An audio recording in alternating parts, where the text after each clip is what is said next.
Hello students.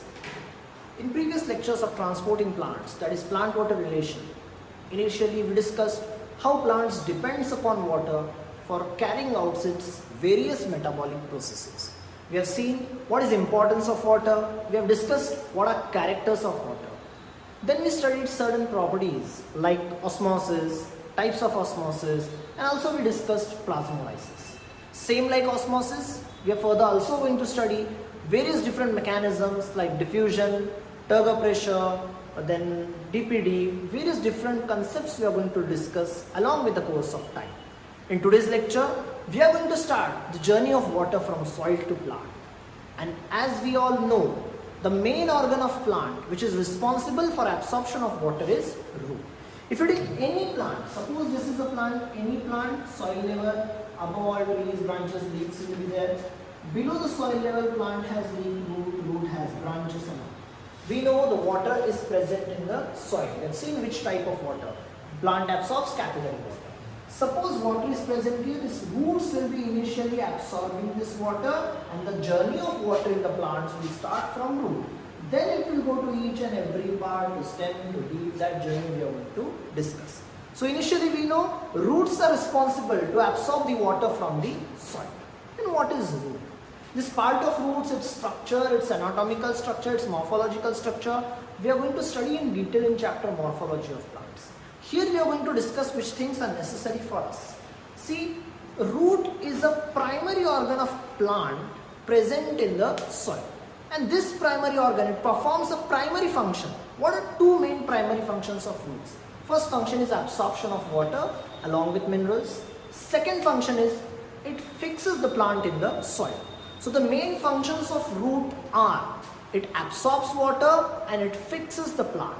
In chapter of morphology we are going to discuss along with this primary function, root can also perform certain additional functions and certain additional functions. While performing these additional functions, it changes its structure, which is called as modification. That part we are going to discuss in morphology. For this chapter, first initially remember, root performs two main functions, that is absorption and second one is fixation. From our point of view, we need the mechanism of absorption because the journey of water will start from that point where the root will absorb the water. See, I have written definition on certain points of root here. Root is a main organ of plant which is meant for absorption of water and fixation of plant. This is the main function of root, or you can say primary function of root. But all plants do not have their roots in the soil, because this point which you are discussing, it is eligible when the plant's roots are penetrated in the soil and that root can absorb the water from the soil. There are certain plants which do not grow in the soil. There are few plants which grow on another plants, branches of another plant. Suppose this is a plant, it is having a branch. Few plants will develop here and the roots will be hanging like this. Such plants are called as epiphytic plants. The plants which grow on another plant are called as epiphytic plants. And these epiphytic plants have this type of hanging roots. These roots have a specialized tissue called as velamen tissue. And this velamen tissue can absorb the moisture from the atmosphere. See, function is the same. Your root function वही कर रहा है. It is absorbing water itself, but it is absorbing water in the form of moisture. So I can say the main primary function of root is absorption of water. Maybe that root is present in the soil or that root may be present in the hanging condition. There are different types of roots. So root absorbs water. If you see the base of this root or the tip of this root, this part I am zooming and discussing the different regions of root. Root is made up of different regions. The tip of root at the base, you can see exactly at this tip, I have shaded this part. This part of root is called as region of root cap. This word is important. Region of root cap. So the tip of root is called as region of root cap. Root cap helps the root to penetrate in the soil.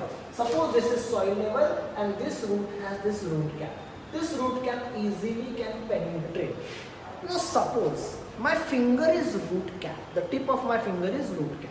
If I directly penetrate this in this soil, normal soil, it will not penetrate. What will happen? Normally this root cannot penetrate in the soil. Hence this root cap secretes some mucus like substance called as mucilage. It secretes a moisture called as mucilage, which makes the soil moist, and this can easily penetrate inside. So root cap, while penetrating into the soil, it secretes a substance called mucilage, which helps the root to penetrate in the soil. There are few aquatic plants. Now aquatic plants, they cannot penetrate in the soil, they will float in the water. Their root, suppose this is end point or root region, their root will have a balloon-like structure which is called as root pockets. So I can say root cap in aquatic plants are modified into root pockets. This part we are going to discuss in detail in morphology chapter. So first region, that is region of root cap. What you need to remember, it is present at the tip of root. It helps the root to penetrate into the soil by secreting mucilage. And in aquatic plants, this root cap is modified into root pockets. Just above the region of root cap, a small region of 1 to 2 millimeter, a small region, have a region called as meristematic region. This is the second region of root. So second region after region of root cap is meristematic region, which is also called as region of cell division. Meristematic, the region which continuously divides cell, continuously produces new cell, is called as meristematic. It is responsible for growth. You can see it is also called as region of cell division. New cells are added and it is responsible for the growth of the cell. Now only new cells are added. Now this cell will undergo elongation, due to which the length of root will increase. So third region is called as region of elongation, due to which the length of root will increase. The newly added cell from meristematic region will elongate and the overall length of the root will be increasing. These are first initial three regions of root.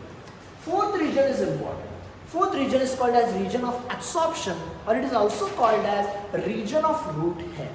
Its main function, the name itself suggests its function. Its main function is absorption of water. Our journey is going to start from this region. So region of root hairs, that is region of absorption, is responsible for absorption of water. Now you may think, why these root hairs are required? Suppose root hairs were absent, water can still be absorbed. Then what is this function of root hair? Suppose this is a normal root and this region is called as region of absorption. See, I am drawing few arrows, 1, 2, 3. So this region can absorb maximum this amount of water. That water is represented by arrows. Now what I am doing, I am drawing a root hair. So this is the root hair. See the number of arrows I can increase. So what is the function of root hair?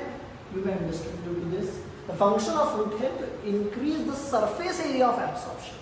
If root hairs were absent, the surface area would have been small. Now, so that the root hairs are numerous, it increases the surface area so that root can absorb maximum water from the soil. So main function of root hair is to increase the surface area to absorb the water. Same type of structure, same type of function we are going to discuss in human digestive system, that is structure of villi. What villi does? Villi also increases the surface area for absorption. So to increase the surface area of absorption, root hairs are present. So root hairs are normally unicellular structure. A single cell has modified, it has elongated, its branch develops into root hair. It is unicellular, hair-like structure. It develops from epiblema cell. Epi, outer, blema is a layer. So outermost layer of root, that cells are called as epiblema, and it is developed from epiblema cell. It is one of the extension of epiblema cell. These are normal epiblema cell. One of the epiblema cell develops an extension, a branch, which is called as root hair. You can see a single root hair, a structure of root hair. It is having cell wall, cell membrane, this central large vacuole, nucleus, cytoplasm, mitochondria. Everything like a normal cell, just it is having an extension. It is unicellular structure. It is a unicellular modification of cell. Its approximate length is 1 to 10 millimeter. So it can be up to 1 centimeter. 1 to 10 millimeter. Root hairs are colorless. They can be branched. They are very short-lived. They are ephemeral. That word for short-lived is ephemeral, and they are very delicate. You can easily break them. So these are important characters of root hair. Root hair has a large central vacuole, a nucleus, mitochondria. If you discuss these 2 points, you may not see clearly. Cell wall of root hair is freely permeable. We know types of membrane we have seen during studying osmosis. Cell wall is freely permeable. It allows solute as well as solvent. But a plasma membrane beyond the cell wall is selectively permeable. It plays an important role in mineral nutrition. So this is structure of root hair, and last region above the root hair is called as region of maturation. Region of maturation, here roots get matured and it develops horizontal branches, that is secondary root, tertiary root, that branches goes on. Suppose this is maturation, here secondary root will develop, it will come tip. Here again same thing, root tip, second region will be meristematic region, then again root hair, then again it will mature and then tertiary branch will come. Means generally these are the sequence. Tip of root is called as root cap, then meristematic, elongation, absorption and maturation. So overall root can be classified into 5 regions. These 5 regions are responsible to perform all these functions. In next lecture we are going to start the journey of water, how it enters through the root hair and enters in the plant, that we are going to discuss. In this lecture we have discussed what is the structure of root hair and regions of root hair. Thank you everyone.